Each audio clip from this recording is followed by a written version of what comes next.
Welcome back to Eye on the Money, and just in case you're just joining us, I just want to let you know that we're currently having a collaboration with Centonomy, and today on the show in studio I have none other than Shiba Njagi, Head of Learning and Innovation, and we're talking about being an entrepreneur versus self-employment. Now, Shiba, just to pick up the conversation, you're basically just giving us the mark of what a true an entrepreneur is, what the qualities are, what you should expect. Now, when it comes to, I've already joined this journey. I'm an entrepreneur, I've done everything I need to do, I've set up a business. What are some of the key things that are very integral to have in the business that will pretty much somehow catapult me to success? Great. That's a wonderful question, and I'll build it up from our last conversation. In our Centonomy Entrepreneur program, we use an interesting analogy which we call the entrepreneurial vehicle, where we look at the business as a car. You know, a vehicle can be a car, motorbike, any vehicle, and we say, these are the key elements of this vehicle that you need to be aware of as an entrepreneur. There is no vehicle, it doesn't matter the model, Ingrid, there is no vehicle that would work or would even move or take us from point A to B if it didn't have fuel. True. Right? Whether it's diesel or petrol or the electric ones, you have to put fuel. And in this case, as an entrepreneur, one key thing you need to make sure you have, and it's deep within you, is the fuel to run that business. What's fuel? Fuel is passion.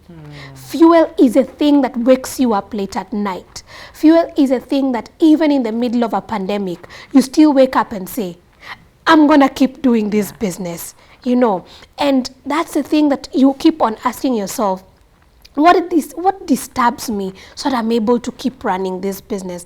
Why am I so determined to continue fulfilling my clients' desires, all right? So the very first thing is fuel. That's why I always say it's good you make sure you run a business that you are passionate about. But passion and fuel is not the only thing that drives a car. Right. The second thing is the engine. The engine, every vehicle has to have an engine. You could have a full tank, but if it doesn't have an engine, it will not move. What's an engine with your business? These are the products and services.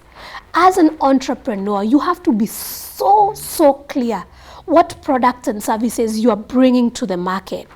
These are the things that breathe air into the fuel.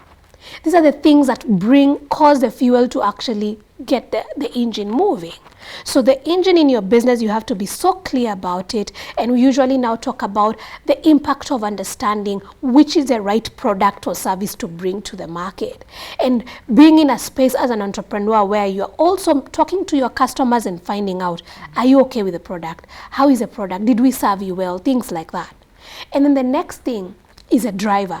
A car can have fuel, a car can have an engine, but if there's no driver, unless even if it's a Google car or the Tesla car, there's still someone operating. And the driver is you. You have to be qualified to run this business. The same way you are qualified to drive a vehicle or to ride a vehicle, you have to be qualified. You have to be motivated. You have to have the skills. You have to have the experience. You have to have what it takes to run that business. And then the other one now is the passengers in your vehicle, your customers. You have to make sure you've really narrowed down on who really is the customer for my product. In class, there are so many people who, when I ask them, so who are you selling to? And they say, mass market. And I'm just like, who is mass market? Right, who is mass market? Who is mass market? As an entrepreneur, and here is a difference with a self-employed person. An entrepreneur will even sit down and create a persona. You remember what we used to study in school? Yes.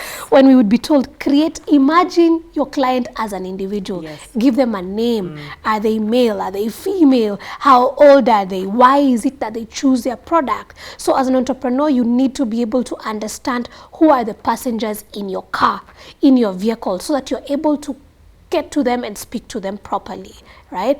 And then we also talk about the wheels. A car needs to have wheels, right?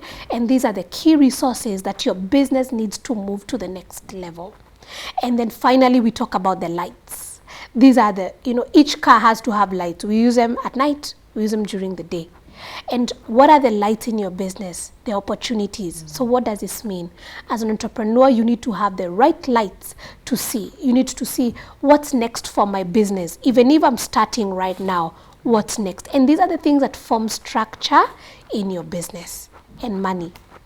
Yeah. Right. Shiba, my goodness. So basically what you've just been trying to tell us are the components. Even as you're thinking about running a business, that's the kind of structure, those are the components. Those are pretty much the nitty-gritties, the most important things that your business should focus on. Yeah.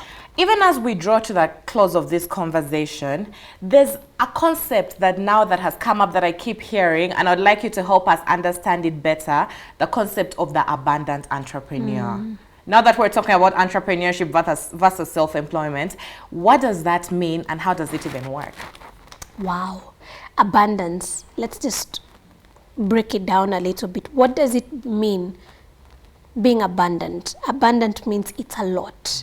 Abundant means, it's not scarce. We have enough. And one of the key things we always remind our entrepreneurs at Centonomy is, above and beyond your business, what's your why, right? And I hope it's not just money. Of course, money is our key reason why we run businesses, but it needs to be deeper than that. Your reason for running this business needs to be deeper than that. And an abundant entrepreneur is someone who is able to continue living a holistic life, even as they run their business. And why this is so important, Ingrid, is because we have also seen so many entrepreneurs who have run successful business but are very stressed, they are depressed, some have had to die early, some are suffering, because of some of these mental issues, and it's because they forgot themselves. And that's why we like to also include the fact that even as you run your business, remember you are a human being. And it's important for us to also now to be able to ask ourselves as entrepreneurs, what am I above and beyond my business? Above and beyond a business owner, if it was to be taken away, what else do I have? Am I still supporting community if I like to do that? Am I still traveling if I like to do that? Am I healthy? Am I strong? Because these are the key things that help me to be able to deliver value, not just to my customers, but also to myself. And I know it sounds soft, but we are also living in a world where mental health is such a big reality now. Absolutely. We are seeing people either, you're wondering, she has a big car, she has a big business, she's been doing well, her brand is wonderful. Why is she depressed? Why is she depressed? Yeah. It's because she focused so much on making money, and really forgot what was true to her. And we want to remind entrepreneurs to remember themselves as well. Yeah. Shiba, thank you so much for, first of all, coming to talk to us in this first segment about, I would like to call them the basics, even as we build up the conversation.